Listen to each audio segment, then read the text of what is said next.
Kabanata 221. Alam kong mayaman ka, pero hindi naman ako matatalo sa kaso. Ako ang nagpalaki sa kanila, at wala kang inambag. Kahit na may pera ka, hindi mo sila makukustodiya.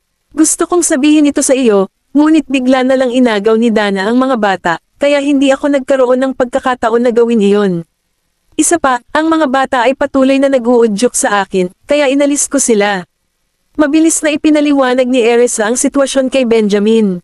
Kung sinabi niya sa kanya bago niya malaman ang tungkol sa mga bata, maaaring mas maganda ang kalalabasan.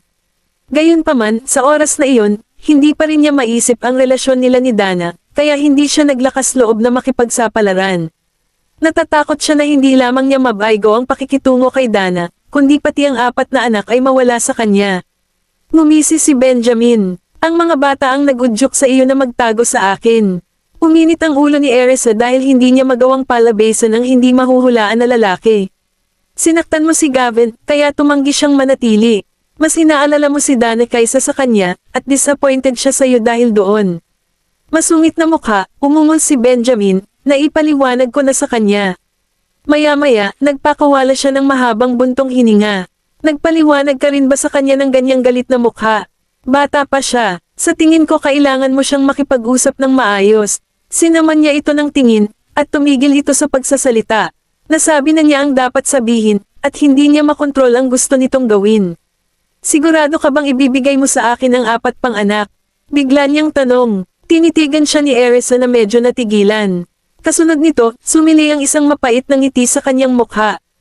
Oo naman. Basta't ipaghiganti mo kami at alagaan mong mabuti ang mga bata, papayagan kitang manatili sa tabi mo. Mas mabilis niyang makitungo si Dana kaysa sa akin. Bakit hindi ako sumakay sa kanyang coattails? Ngumuso si Benjamin bilang tugon. Ang sabi lang niya hahayaan niya ang mga bata na manatili sa tabi ko. Saka paano naman siya? Sinusubukan mo bang lokohin ako? Palihim mong dadalhin ang mga bata pagkatapos kong makitungo kay Dana. Hindi. Basta siguraduhin mong matatanggap niya ang parusa niya, hindi ko kukunin ang mga bata. Kinurot ang baba niya, nagbabala siya, tandaan mo ang sinabi mo. Sa pagkakataong iyon, nawalan ng tibok ang kanyang puso. Bigla akong nagsisi sa sinabi ko. Ano ang dapat kong gawin? Napakadelikadong tao niya, pero kung lalabanan ko siya, napakababa ng tsansa kong manalo. Higit pa rito, ang mga bata ay maaaring mabuhay ng isang mas mahusay na buhay kung sila ay mananatili sa kanya. Tsaka hindi naman sila mawawala ng tuluyan. Sila pa rin ang mga syota ko. Masisiguro kung hindi na siya makakalabas sa kulungan, ngunit may kondisyon ako. Nakatitig sa kanya si Benjamin. Ano ito? Tanong ni Erisa. Sa sandaling iyon, yumuko siya at bamulong sa kanyang tainga, be my woman. Bumilis ang tibok ng puso niya nang dumampi sa tenga niya ang mabangong hininga nito. Nakatitig sa gwapong mukha nito nang may pagtataka, iniisip niya kung naiintindihan ba niya ang mga salita nito. Pero sinabi mo lang na hindi mo ako gusto. Anong sampal sa mukha? Ang kanyang mga mata ay kumikislap habang walang pakialam na tumugon, pwede kang maging babae kahit na hindi kita gusto. Napatulala si Erisa, lahat ba ng lalaki ay ganito? Bibigyan kita ng 10 segundo para pag-isipan ito. Pagkatapos nito, hindi na ako magiging ganito kabait. Pagkatapos, binitawan siya nito at umupo sa kama. Kung ang kanyang mga nasasakupan ay masaksihan ang kanyang pag-uugali sa sandaling iyon, sila ay lubos na nabigla. Samantala, napakagatlabi si Erisa at tinitimbang ang sitwasyon bago bumigay ng wala pang 1 segundo. Paano ko lalabanan si Benjamin? Kailangan lang niyang itapak ang kanyang mga paa, at ang buong bansa ay manginig. Hindi ako ganoon katanga para kumagat ng higit pa sa kaya kong nguya. At least alam ko ang lugar ko. Nagtaas ng boses si Benjamin, na may bahid ng pagkainip. Sumasang-ayon ako sa kondisyon mo. Saglit na tiningnan ni Erisa ang kaakit-akit na anyo ng mukha at katawan ng lalaki. Wala namang mawawala sa akin eh. At saka, siya ang ama ng mga quintuplets. Ano ang dapat ipag-alala? Mabuti. Saka alam mo ba kung ano ang susunod mong gagawin? Mataman siyang tinitigan ni Benjamin. Mapusok at nakakapaso ang kanyang tingin. Malinaw na kasing araw ang sinusubukan niyang sabihin. Kabanata 222. Bumibilis ang tibok ng puso ni Erisa sa mga mapang-akit niyang salita. Namula siya at sumagot, hindi mo natupad ang pangako mo sa akin. Kapag nakulong mo na si Dana, natural kong tutuperin ang mga obligasyon ko. Pagkasabi niyon ay nagmamadali siyang pumunta sa pinto. Ibinaling ni Benjamin ang kanyang ulo upang tingnan ang babaeng nakatakas at idiniin ang kanyang dila sa loob ng kanyang pisngi, mukhang kaakit-akit at mapang-akit. Ang kanyang mga mata ay madilim at malalim na parang puyaw ng tubig. Wala sa mga biktimang tinitigan niya ang nakatakas. Bang! Padabog na isinara ang pinto. Inilipat niya ang kanyang tingin sa kanyang pandiya at nagsalubong ang kanyang mga kilay. Gusto ko talaga siya ngayon lang. Siya ang unang babaeng nagpawala sa akin ng kontrol. Lalong naglapit ang mga kilay ni Benjamin. Ang totoo ay gusto lang niya itong asarin kanina, at hindi niya inaasahan na papayag ito sa kanyang kondisyon. Gayunpaman, ang paggawa sa kanya sa akin ay hindi mukhang masama. Ilang sandali pa ay bumangon na siya at pumasok sa banyo. Samantala, tumakbo si Erisa pabalik sa kanyang kwarto at isinara ang pinto. Bumibilis ang tibok ng puso niya na para bang nakatakbo lang siya ng 100 metrong sprint. Hindi niya alam kung tama ba ang naging desisyon niya. Tinanong niya talaga ako na maging babae niya. Biglang sumulpat sa kanyang isipan ang magandang hiyubog ng pangangatawan ng lalaki, at namula ang mga pisngi. Mabilis niyang tinapik ang mukha niya. Paano ako art na parang wala pa akong nakitang lalaki? With that, she shook her head to shake off those thoughts at nagmamadaling humiga sa kama. Ilang sandali pa lang ay nakahiga na siya sa kama. Bilasan mo at matulog. Walang masama sa pagiging babae niya. Kung tutusin, ako ang nagsasamantala. Sinubukan ni Erisa na i-brainwash ang sarili. Gayunpaman, nang sa wakas ay nakatulog siya, na naginip siya ng maalay. Sa panaginip, lahat ng uri ng mga bagay ay ginagawa ng lalaki sa kanya. Nahihiya siya, at paggising niya, kinabukasan na. Habang inaalala niya ang lalaki sa panaginip, namula siya. Erisa York, wala kang pag-asa. Paano mo mapapanaginipan si Benjamin? Erisa ranted at herself bago bumangon sa kama at nagtungo sa banyo. Mommy, mommy, mommy, hinahanap siya ng mga bata sa labas.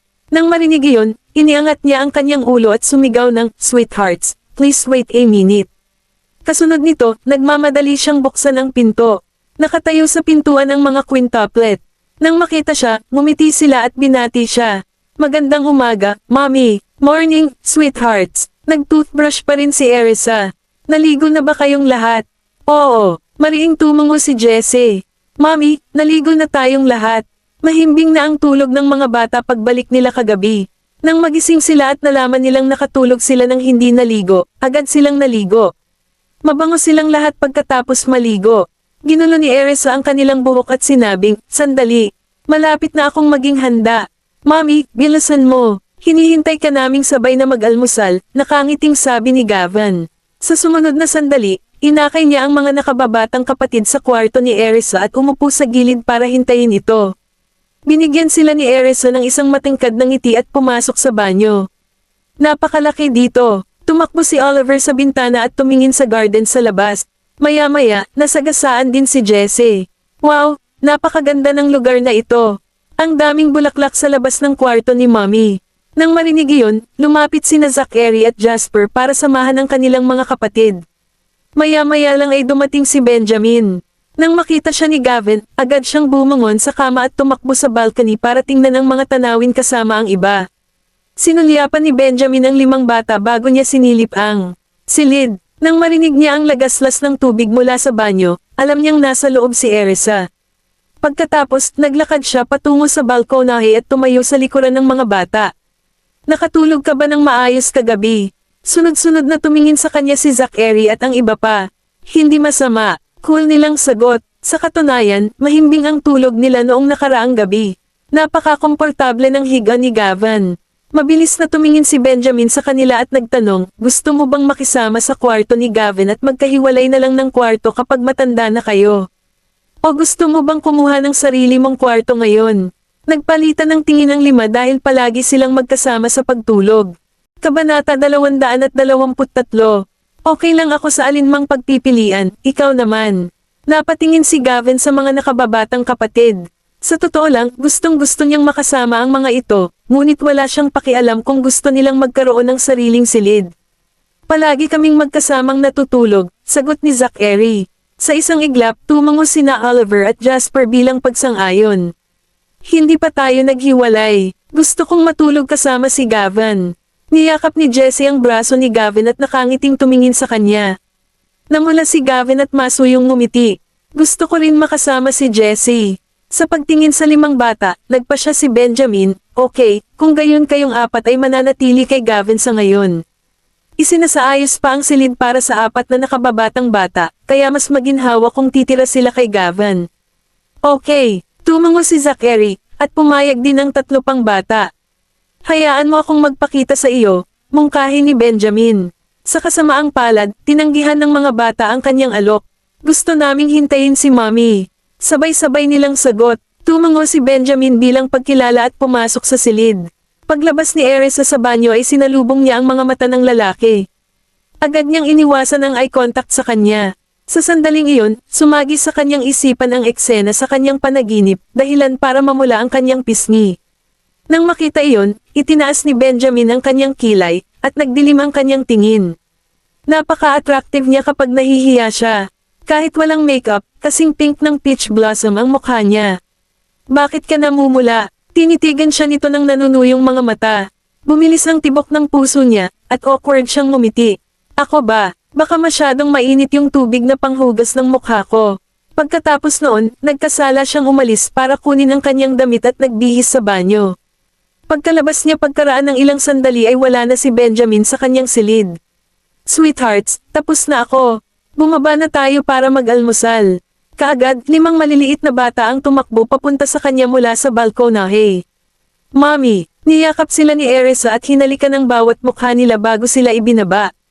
Maganda ang mood nilang 6. Mommy, nakatulog ka ba ng maayos kagabi? Umangat ang ulo ni Gavin at nagtanong. Pinitik ang kanyang ilong ng may paghanga, sumagot si Erisa, oo. Mommy, hindi mo kami gin-ice ang kagabi. Lahat tayo hindi naligo bago matulog. Ngumuso si Zachary. Sa kabutihang palad, siya ay mahimbing na natutulog. Kung hindi, hindi siya makatulog. Ako nga, pero lahat kayo ay mahimbing na natutulog na parang mga bik, pang-aasar niya sa kanila. Talagang hindi tayo sinubukang gisingin ni Mommy, paglalantad ni Oliver sa kanya. Gusto tayong lokohin ni Mommy.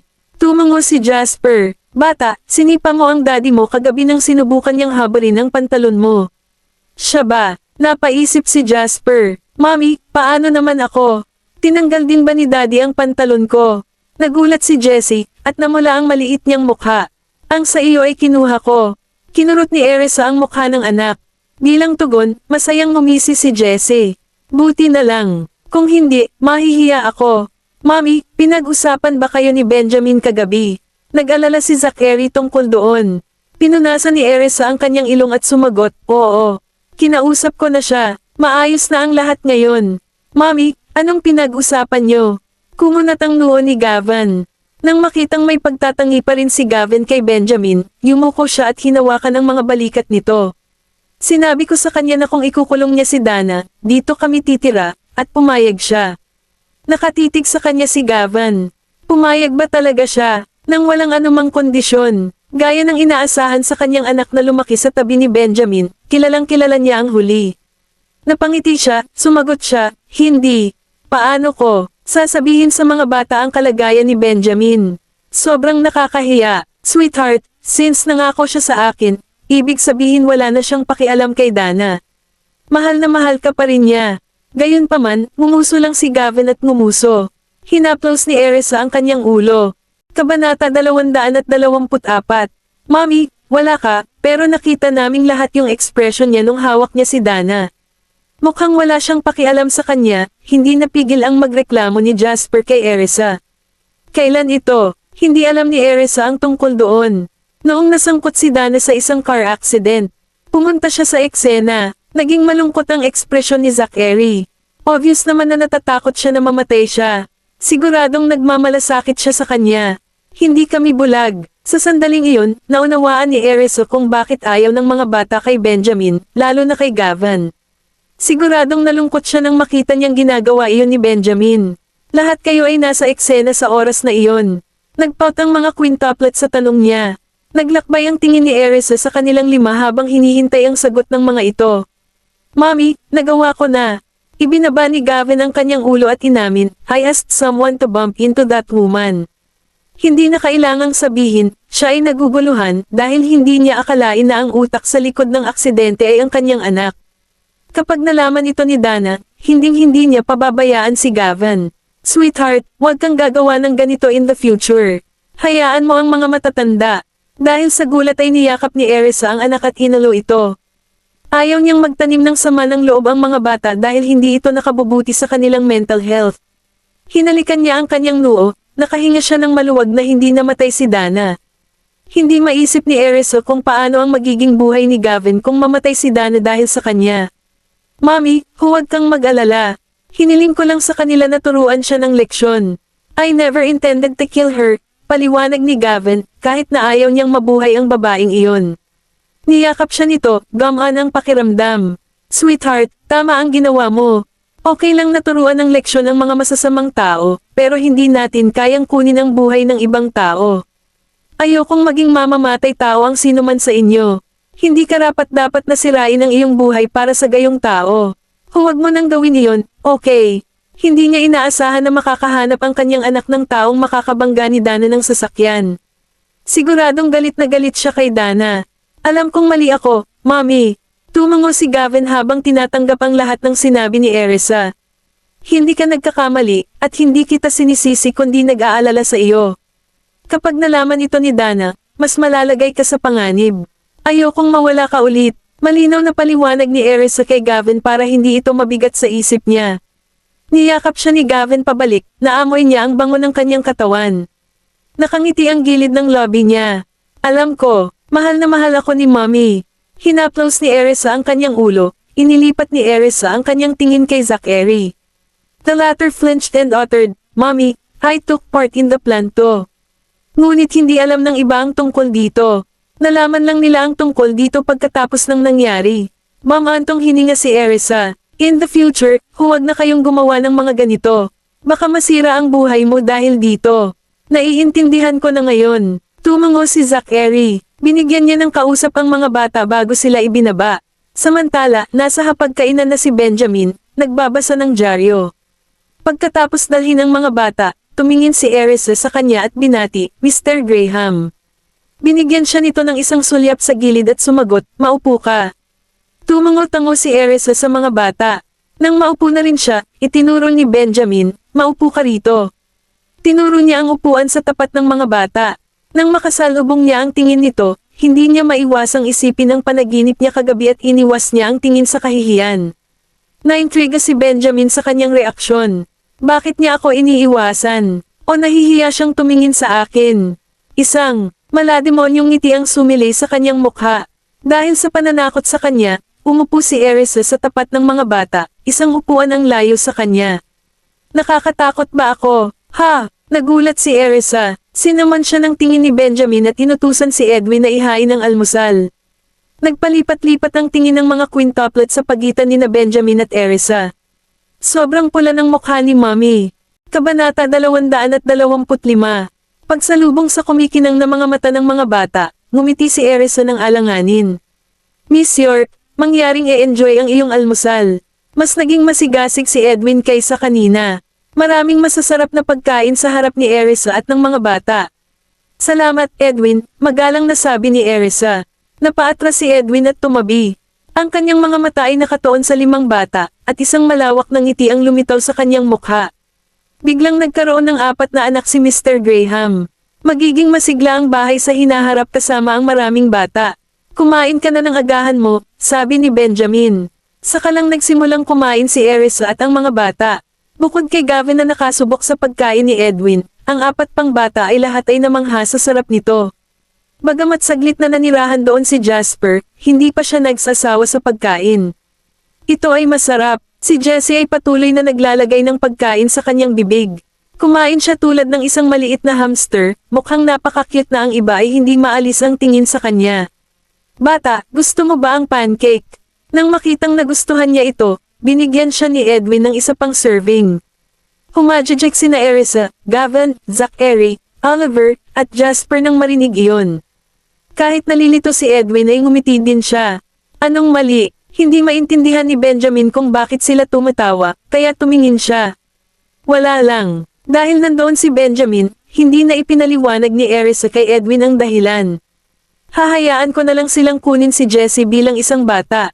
Edwin, hindi mo na sila kailangang ihain ng pagkain. Hayaan mo silang kumain mag-isa. Masyadong malaki ang mesa para sa kanila. Hindi nila maabot ang pagkain. Let me help. Tugon ni Edwin habang masuyong nakatingin sa mga quintuplet.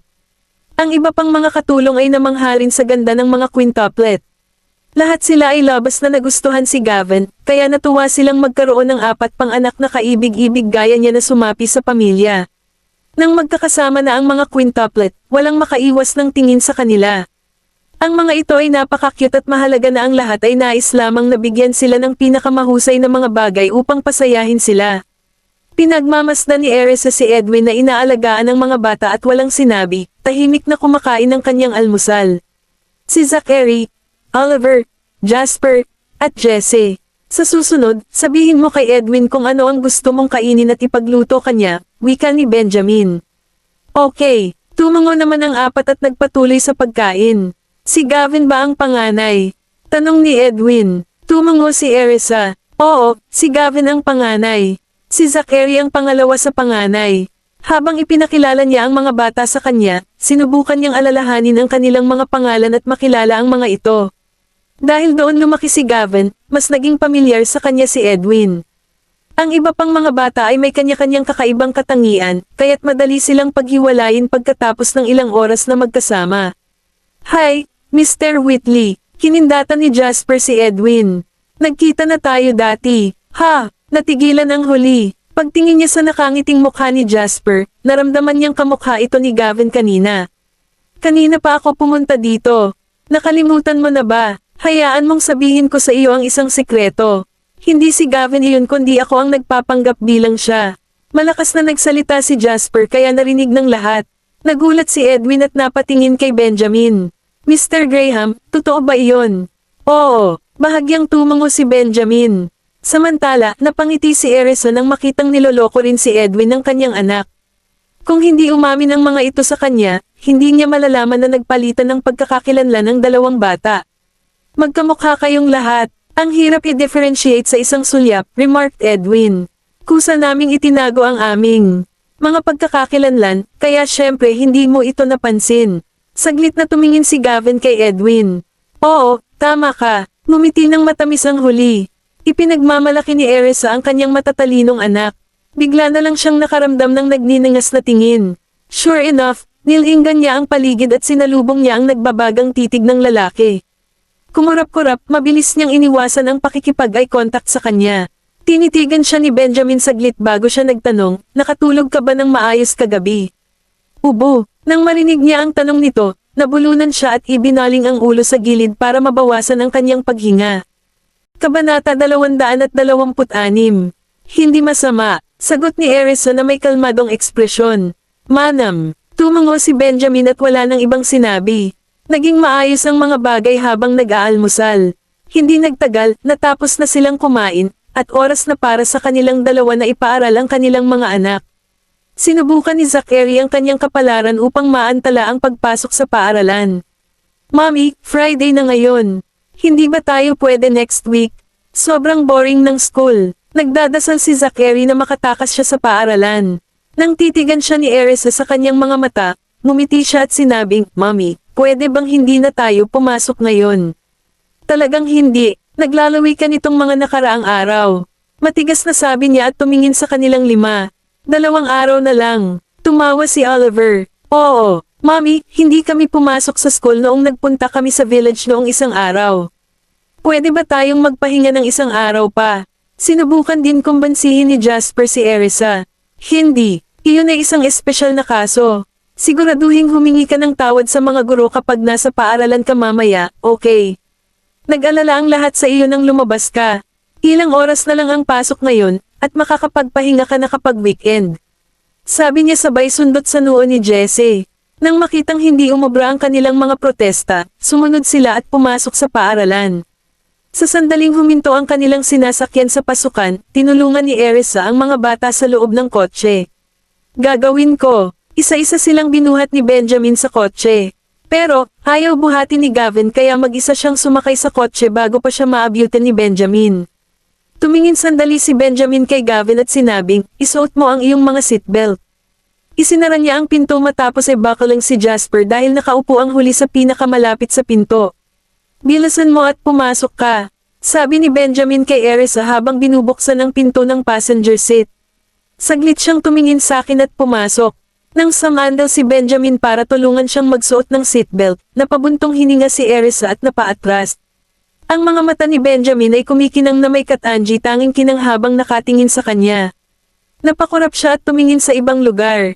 Bahagyang natawa si Benjamin nang makita ang reaksyon nito. Pagkatapos niyang isuot ang seatbelt niya at lumayo, marahang hinaplos ng lobby nito ang pisngi niya. Walang makapagsasabi kung ito ay aksidente o sinasadya. Nagulat si Erisa sa nangyari at tumingin sa direksyon niya. Gayunpaman, naglalakad na siya patungo sa driver's seat na walang pakialam. Walang nakakaalam kung ano ang iniisip niya. Baka nag-overthink ako sa mga bagay-bagay. Hindi naman niya sinasadya, diba? Ako na ang magdadrive ngayon. Siguraduhin mong lahat kayo ay naka-buckle up, sabi ni Benjamin sa mga bata habang nakatingin sa rearview mirror. Okay, tumango naman silang 5. Namayani ang katahimikan pagkatapos noon dahil wala na silang ibang masabi sa kanya.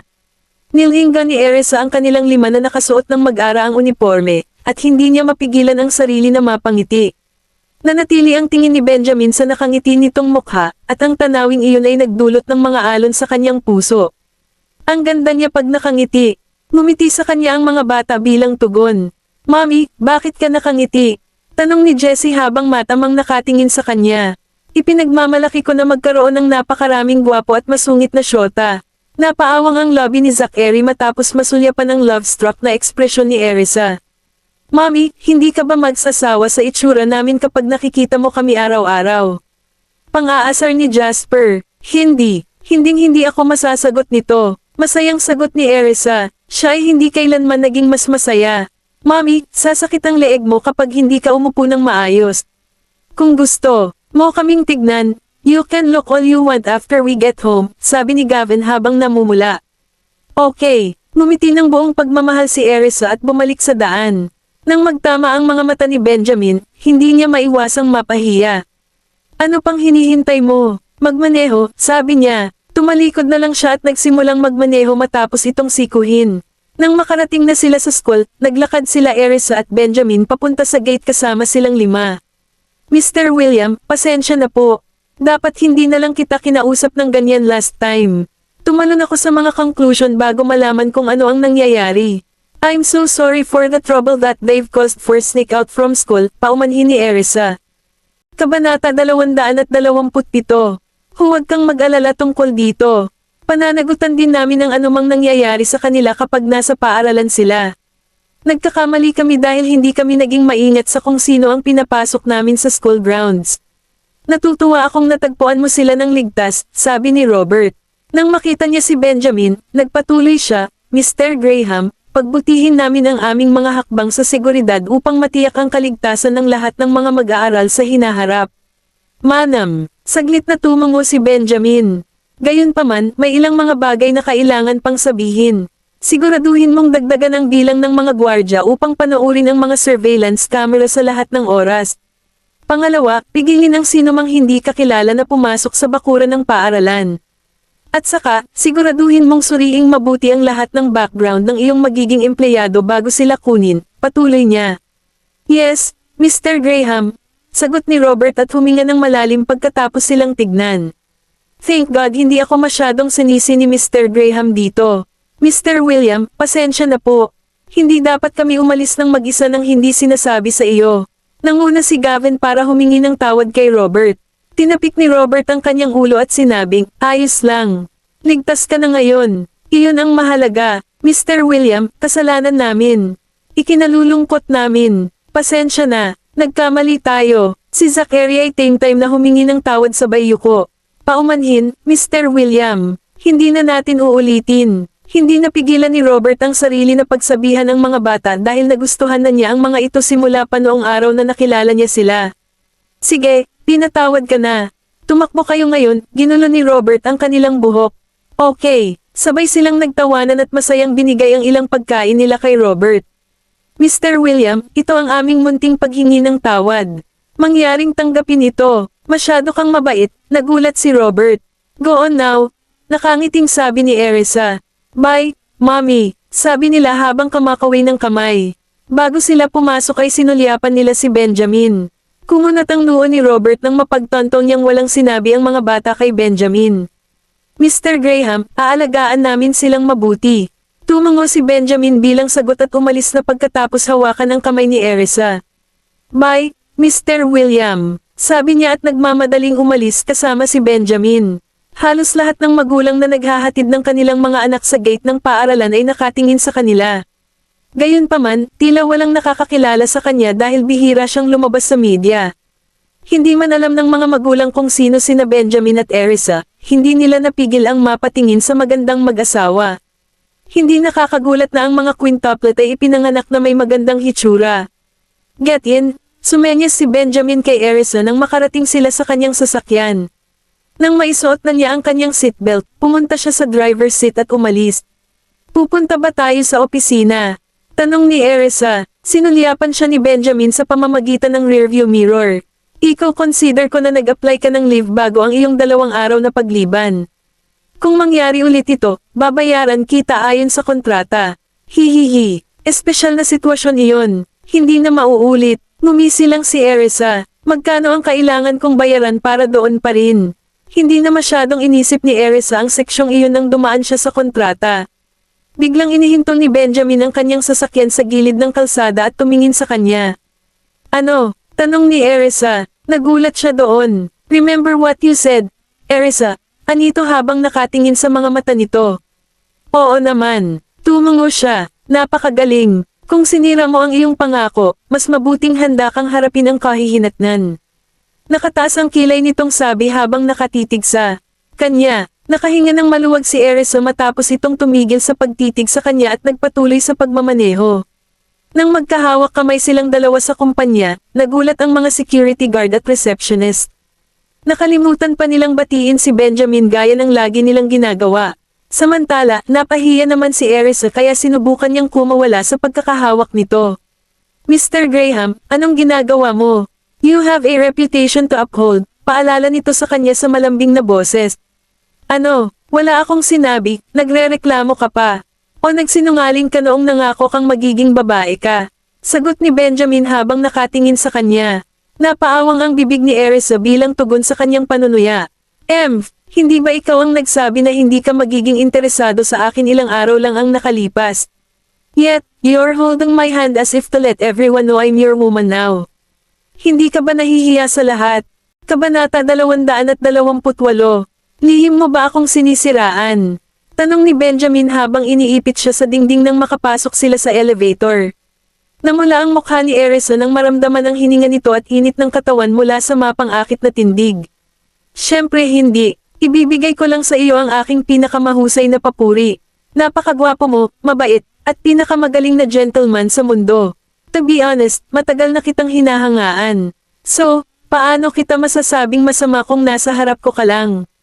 Tinitigan siya nito. Bagamat alam niyang kusa lang itong sumuso sa kanya, nag-enjoy naman siya. Kailan ka nagsimulang humanga sa akin? Lumapit ito sa kanya at tumingin ng diretso sa mga mata nito na may ngisi sa mukha.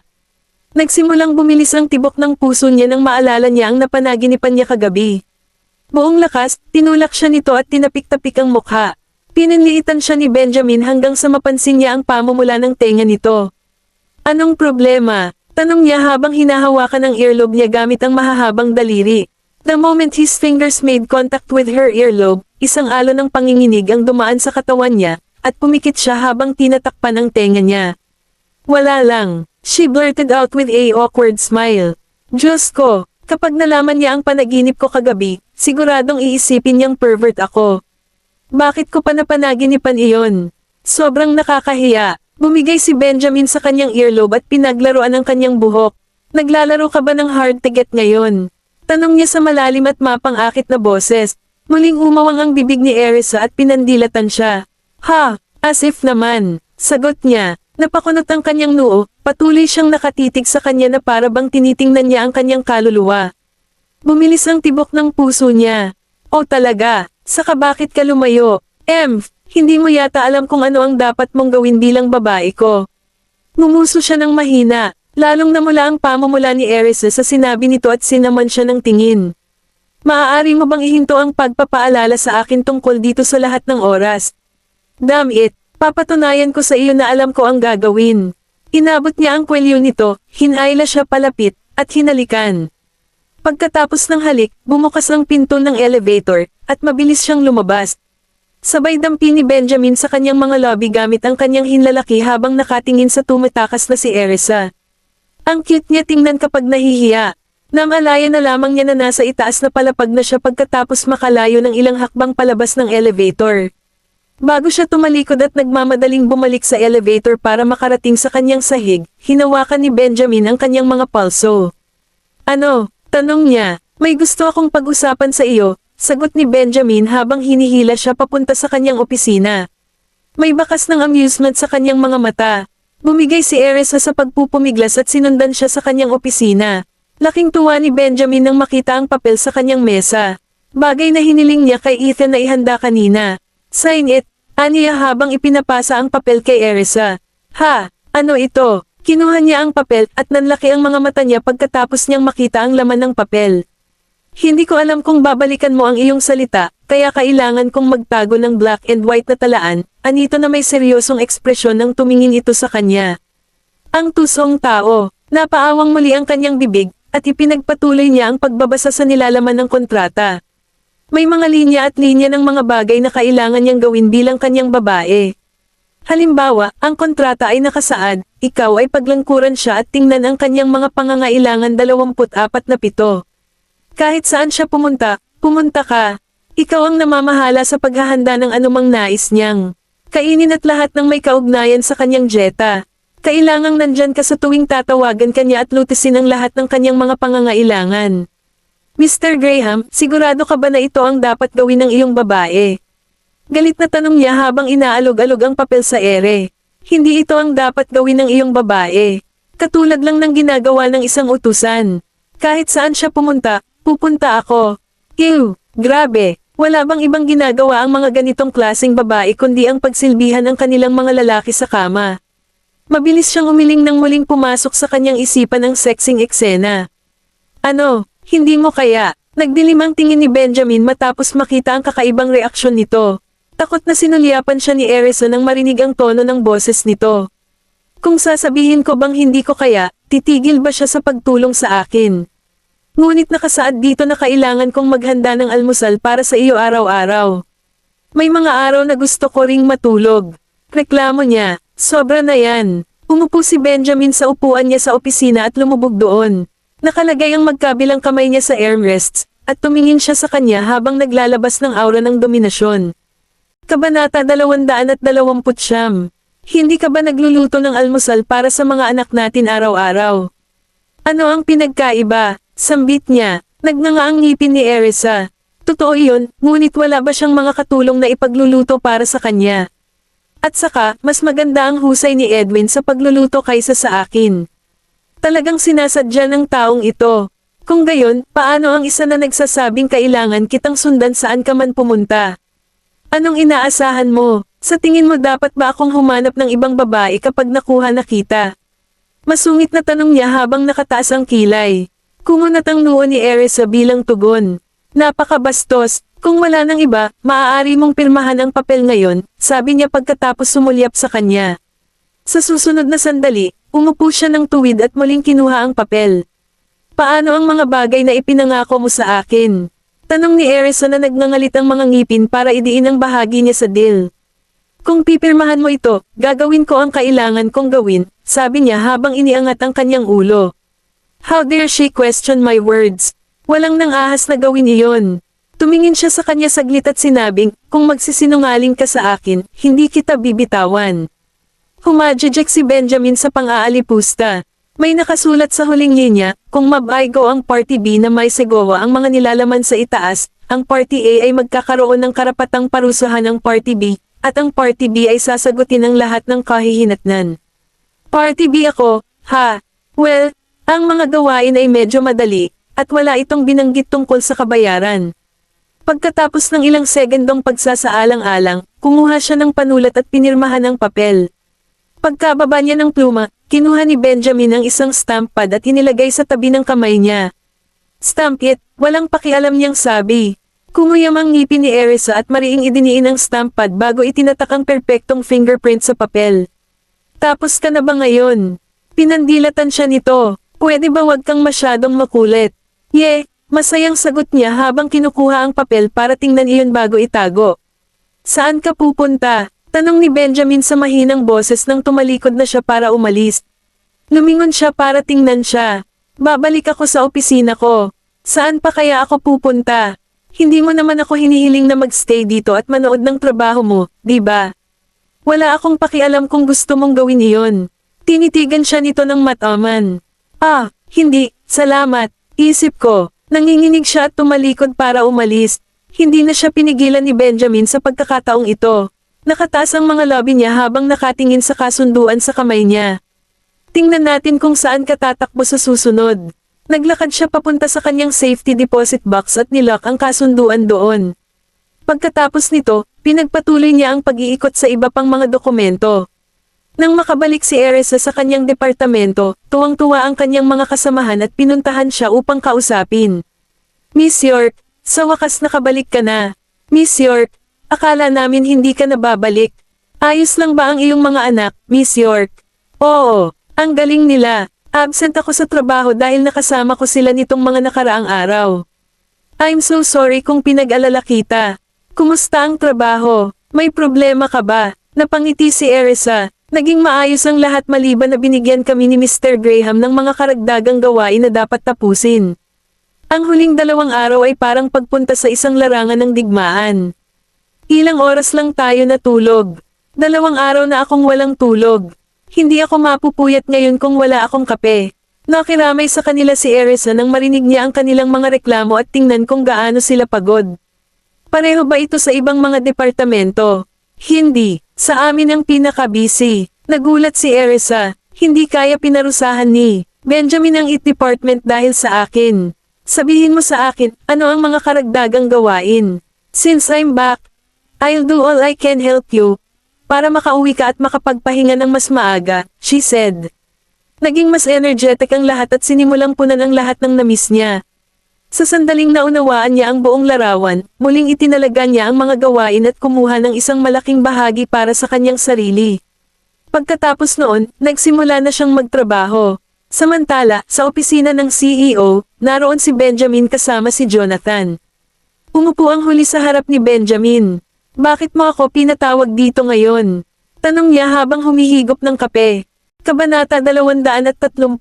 Gusto kong makulong si Dana habang buhay, malamig na sabi ni Benjamin at inihagis ang isang folder kay Jonathan. Tumingin si Jonathan kay Benjamin bago niya tinignan ang laman ng folder. Sigurado ka bang gusto mong gawin ito?